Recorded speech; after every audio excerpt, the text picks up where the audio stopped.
AMD's RX 6700 10GB can now be had for under $300, brand new.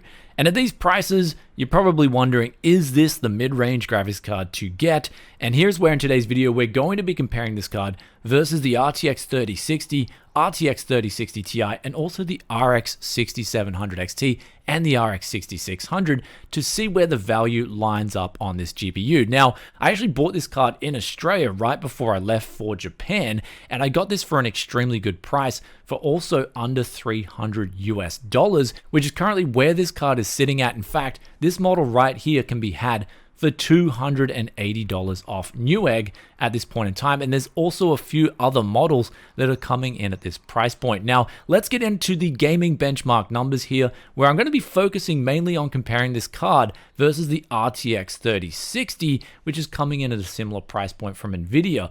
Now, in Modern Warfare 2, this is a game that does work better on AMD cards, especially for the money. Never pay full price for Windows 10 or 11 again. With today's video sponsor, SCD Keys, you can get activated for as little as $15 using that coupon BFTYC. Links in the description below. And here's where we can see that the RX 6700 is performing really well in this title, both at 1080p and also 1440p high settings. And I think if you're getting a card like this, a mid-range card, you want to know how it performs at these resolutions at high settings, which is exactly what we're showing here today. And then the next title, we're going over to Cyberpunk 2077, and here's where the RX 6700 does yet again beat out the RTX 3060. However, if you want to turn on ray tracing, here's where the RTX 3060 will do slightly better, but again, the FPS in these games does go quite low with these mid-range GPUs and ray tracing. I think if you really want a good ray tracing experience, you do unfortunately have to spend quite a bit more money, but you do get the DLSS 2 and the FSR 2 upscaling technologies. But for me personally, when I'm playing these games, I'd rather play at pure resolution with no ray tracing turned on.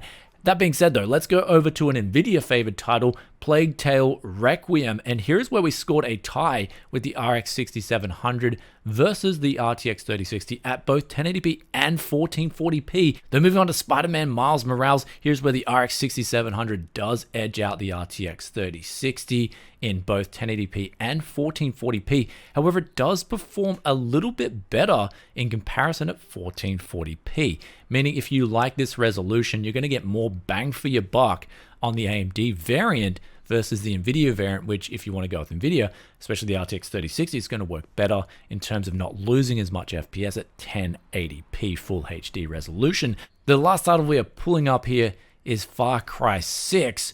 And here's where the RX 6700 wastes no time in delivering a stellar performance both at 1080p and 1440p high settings. So giving out some really good numbers overall in the gaming performance. The one thing you guys want to know before we talk about the value and where this card lines up with is the undervolting figures, which you guys always love it when I throw these numbers in the comparison here. And out of the box, the power consumption is pretty much standard. The RX 6700 XT uses a little bit more power, but does give out more FPS in total. Though you can undervolt this card, which is essentially dropping the voltage and the clock speeds down slightly, but also upping the memory speeds a little bit, and you'll get very similar performance to out of the box settings, but dropping down your power consumption, which for me personally, I always do this on any card. Actually nowadays past the GTX 10 series for Nvidia. Though with all that information out of the way, it's now time to talk about the value proposition with the RX 6700.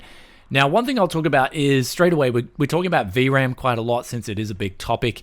I've done a video recently where I looked at the VRAM requirements in some of these latest games that are coming out, which are going to be I guess a guide for the future and VRAM requirements. And I found that 8 gigabytes is the minimum that you would want to have, especially on a card that you're getting for around $300. In this case, you're getting 10 gigabytes. It's going to serve you very well in terms of mixing and matching settings and getting a very smooth experience at 1080p or 1440p. The best thing about the RX 6700, of course, is its price point, and that is $280 brand new you can pick this thing up for, and it is going to perform extremely well as we looked at just before with those numbers, and it's also comfortably beating out the RTX 3060. It's got a big boost over the RX 6600, and it's also coming not too far behind the RX 6700 XT. That being said, if you can pick up an RX 6700 XT and it's not so much more, say for instance it's only an extra $30, then I would go with that option, since the power consumption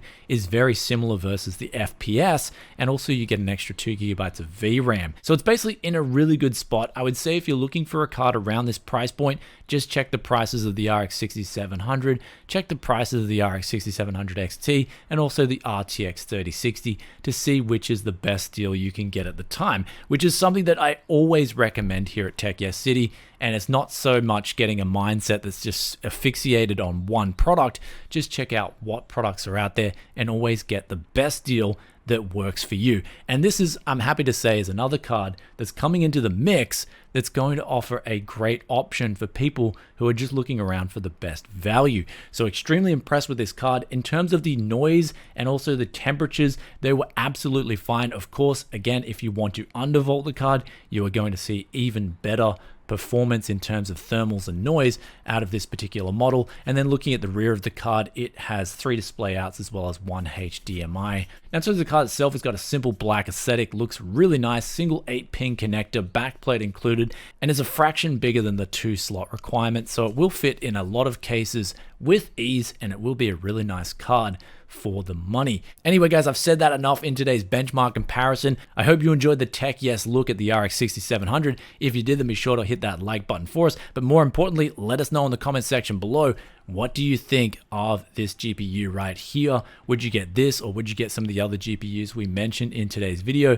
Love reading your thoughts and opinions. I'm actually pretty impressed with this card to the point where I will be doing a build with it very soon. So do stay tuned for that. If you want to see that the moment it drops, do hit that sub button, ring that bell to get the content as soon as it drops here at Tech Yes City. The final thing maybe on your mind is upcoming rumors of RX 7600 and also the RTX 3060 Ti. We're going to be doing a dedicated live stream to both these cards talking about them, but I feel at this point in time, if the RTX 4070 is anything to go by, that really didn't hit the market as hard as I thought it would, nor as hard as I hoped it would have. So if that's any indication of these new cards coming in, you can be rest assured that if you're paying $280 for this GPU, you're getting a solid deal regardless of what those new cards have to deliver.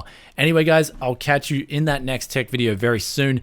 Do leave your thoughts and opinions in the comment section below, just like this question of the day here, which comes from Mercy Menriquez 3567. Sorry, I probably butchered that pronunciation. And they ask, is $50 brand new for a Ryzen 5 2600X still viable for 2023 and onwards? And the answer to that would be, yeah. I mean, $50, it's a solid CPU, it performs quite well. I'd try and get it a little bit cheaper, given that there are some really good deals at the moment on used Ryzen 5 3600s, for example, and we just took a look at the Ryzen 5 4500, which is brand new for $80. So I'd try and get it for 40 USD if you can, bring down the costs a little bit more, and get a cooler included with it, which I do believe from memory, the 2600X should actually have the bigger box cooler as well, so it will do a better job than the Wraith Stealth. Though in terms of being viable, it will give you great FPS in games, providing you tune it right with some decent DDR4 memory. Anyhow, hope that answers that question, and I'll catch you guys in another tech video very soon. Peace out for now. Bye.